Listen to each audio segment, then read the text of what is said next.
Hey, I'm Rob, and this time I've made a piece of wall art, and I've had this idea rolling around in my head for some time. I knew that I wanted to make something that sort of had like rays like the sun, and I also wanted to include a Fibonacci spiral of some sort.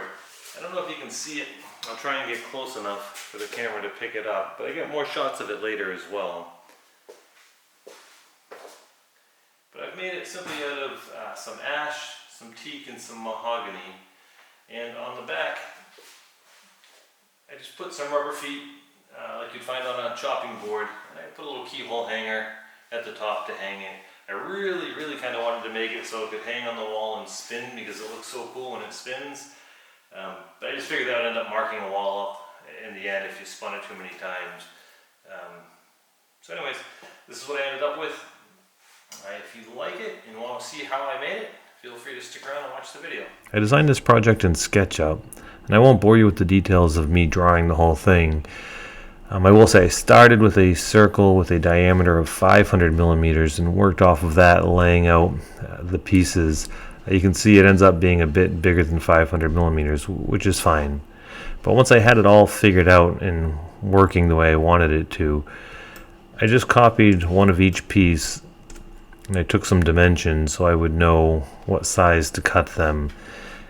I laid out a Fibonacci spiral, and I just kept making it bigger and bigger and adding on to it until I could see that it was going to fit on my model and cover it, just run off the edge.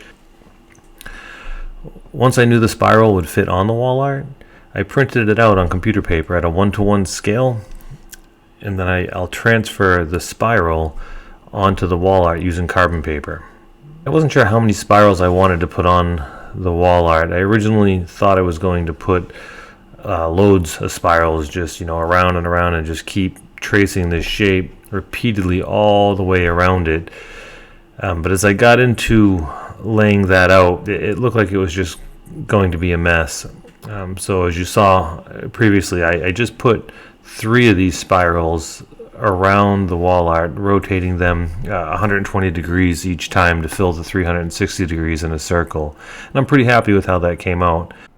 To cut the pieces, I used a crosscut sled as a tapering jig, and I just picked a random start point on the kerf line and measured from there the length of each piece that I wanted to cut. I then took a long square and transferred a horizontal line through each of those marks so that I could then mark the width or the maximum width of each piece on that line, as you see me doing here with some calipers. Once I had my marks in place, I took an offcut, a piece of scrap wood. I just lined it up very carefully at my start point right next to the outside of the tooth on the saw blade. And then I lined it up at my maximum width and stuck it down with some 2-sided tape, which worked surprisingly well. With all my marks in place and the guide stuck down, I began cutting the different pieces. You have to put a considerable amount of pressure on those pieces to hold them in place while you cut them. They want to slide a bit. I did try backing the piece up to the stop, but that often caused the blade to bind towards the end of the cut. So I found leaving a bit of room behind the piece for the blade to pass through worked best. And each time I wanted to cut the new size piece, I just pried off my guide and repositioned it with 2-sided tape on the appropriate marks. And every once in a while you'll see me cleaning the edge up on a piece using the kerf line, like right here. I just clean that edge up so I have a nice smooth surface to butt up against my guide and I can cut my next piece. All in all, this process went pretty smooth. Once I have all the pieces cut, I lay them out on the floor, and they fit together surprisingly well. Each piece actually held an edge way better than I thought it would. They come to like an exact point, and you'll see here in a second, once I have all the pieces in place, they all meet up in the center at almost an exact point. It fit together so well. I was so happy. I did not expect it to work this good. So to hold this whole thing together, I decided to glue the pieces down to some very thin plywood that I had. It's like 2 millimeters thick, and you see me just weighting the first piece down now so that I would have like an anchor point to base the rest of the pieces off of.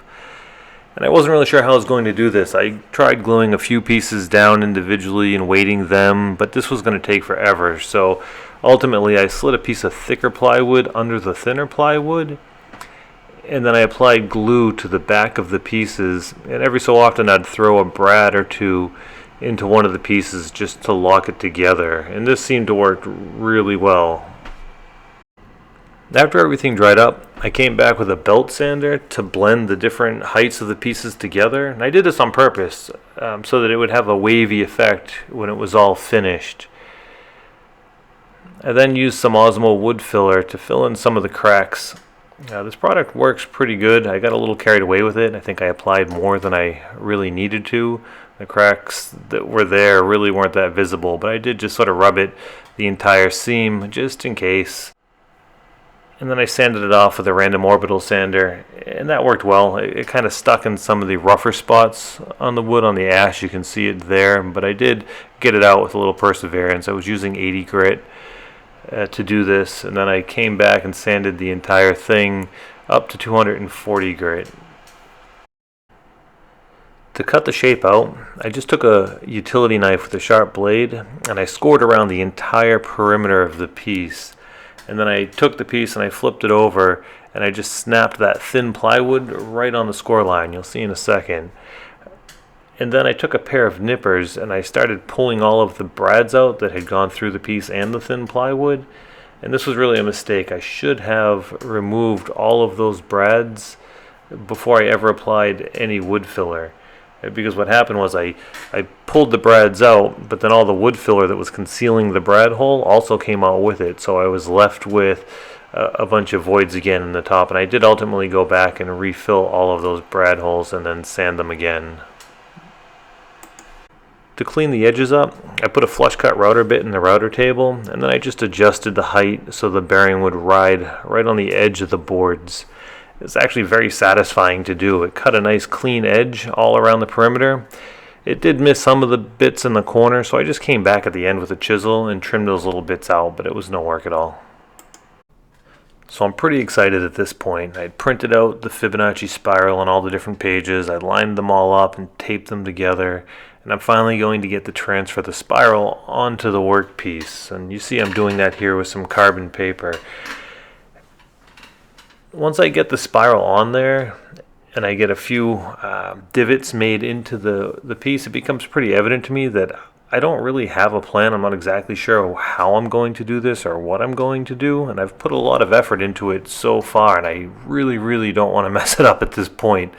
So I pause for a minute, and I think I do what most of us would do. I go and consult my family and ask what they think, and I think about it for a little bit, and ultimately this is where we decide that maybe less is more. So I'm just going to put 3 spirals on it instead of putting many spirals.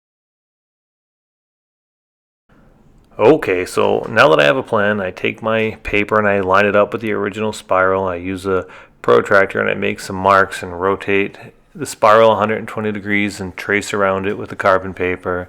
And then I reposition it at 120 degrees away from that spiral. And I do the same thing with the carbon paper and just transfer the marks all the way around so that in the end, I'm left with 3 lovely Fibonacci spirals. Okay, so this is what I've done so far. I put a 3/8 core box bit in the router and set the depth stop so I wouldn't go too deep into the piece. And on the very first spiral, I only put divots in the mahogany. And then I moved out to the second spiral and I put the same size divots in the ash. And then I moved out to the third spiral and put those same size divots into the teak. After I made all the 3/8 diameter divots and the pattern that I was using, I switched the bit out to a 1/2 inch core box bit, and then I switched it out to a 7/8 core box bit after that. I just continued the same pattern that I had started on all the different species of woods. And honestly, I didn't count how many holes I did on each species of wood, on each spiral. I just sort of eyeballed it. I did what looked good to me at the time, and in the end, it still looked good to me, so I'm pretty happy with the results there.